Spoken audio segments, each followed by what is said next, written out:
It's Emily Rand with ESPN Esports, and I am happy to be joined by G2 support Mikyx after, let's just say it was a banger of a game. How would you describe that game?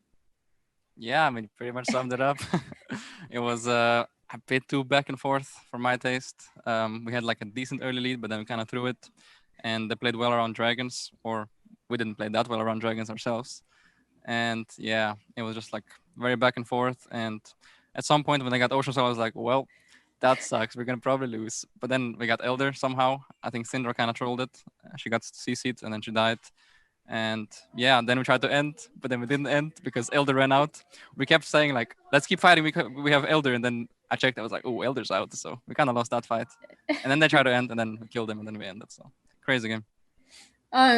Were you at all surprised that they saved support counter pick for Sword Art? And what was what did the early laning look like for you guys? I wasn't that surprised. It was kind of like, I think a lot of teams do similar stuff, at least on red side. And yeah, they just kind of wanted to match our solo lanes or our top side picks on the first three. So it makes sense. And a laning phase was surprisingly good. We were, I think we should probably be like 10 CS down, but I think we were a little bit ahead, if not even. And we were just kind of chilling, and I was kind of matching all the roams, or he was matching it, because I was trying to move out of the lane, and he just followed me. So it was nice. Ezreal got some free farm, and he was like 2 items when Ash was 1 item. Mm-hmm. So in general, I was pretty happy with the lane phase. And I think we also did a pretty good TP play top when Ash showed bot with no TP at Herald, and we got 3 kills, even though I missed everything that was possible to miss. And yeah. You guys went with what was basically triple global with the TPs plus TF ult. It's been said, or I guess it's my opinion and others' opinions, that this is actually a really good way to approach Suning, because they often push up really far forward with SFM to counter jungle, as I'm sure you saw in this game. He goes really hard for some of those jungle camps. So is this something you prepared specifically for Suning, or it's also something you've run frequently in Europe? So was it just more of a going back on a comfort style for you guys? It was, I guess, mostly just comfort.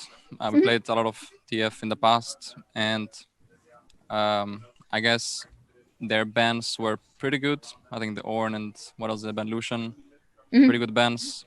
So I think I guess we had like 2 or 3 options to first pick, and TF was one of them. And we felt like maybe AP mids could be better than AD mids and AP jungler.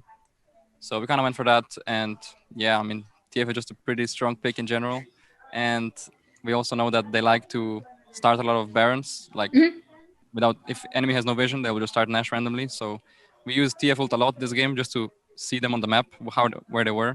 And so it was easier to play the game.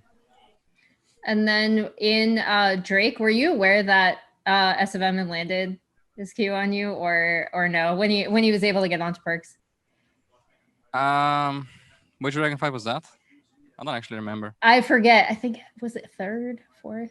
There were so many. It was one really impressive kick onto perks. It was when they. Yeah, I didn't actually see. 4th? Damn, I was only looking at their carries. Like, I had no idea what Lee Sin or Renekton were doing or Nautilus. I was just always looking at their carries and try to ult them, try to get their flashes, try to stun them. And yeah, I don't know what happened to everyone else in my team. So maybe we won, maybe we lost the fight. I don't know. Going forward in this group, yesterday we saw a ton of games get decided really early, like either with level 1 plays and teams just snowballing off of that, or really early, like level 3, level 4 even in lanes. This was a long back and forth game. TL Machi was not back and forth, but very slow. So what is it about your group specifically that's been a little a little slower today? I'm not sure. I think we might just all be bad, but maybe not. I think in this meta, there's a lot of stuff going on level 1. So I think, yeah, if you have a good level 1 prepared, I think it's very easy to snowball the game and close it out. But well, luckily for us, no one did anything level 1. So we couldn't like lose or win the game level 1 already. And we're pretty confident that if we don't lose level 1 or win the game level 1, that we're going to win eventually as the game goes on. So yeah. All right. Well, all the best moving forward in the group. Thank you so much Thank for you. taking the time to join me, and congrats on the win. Thank you.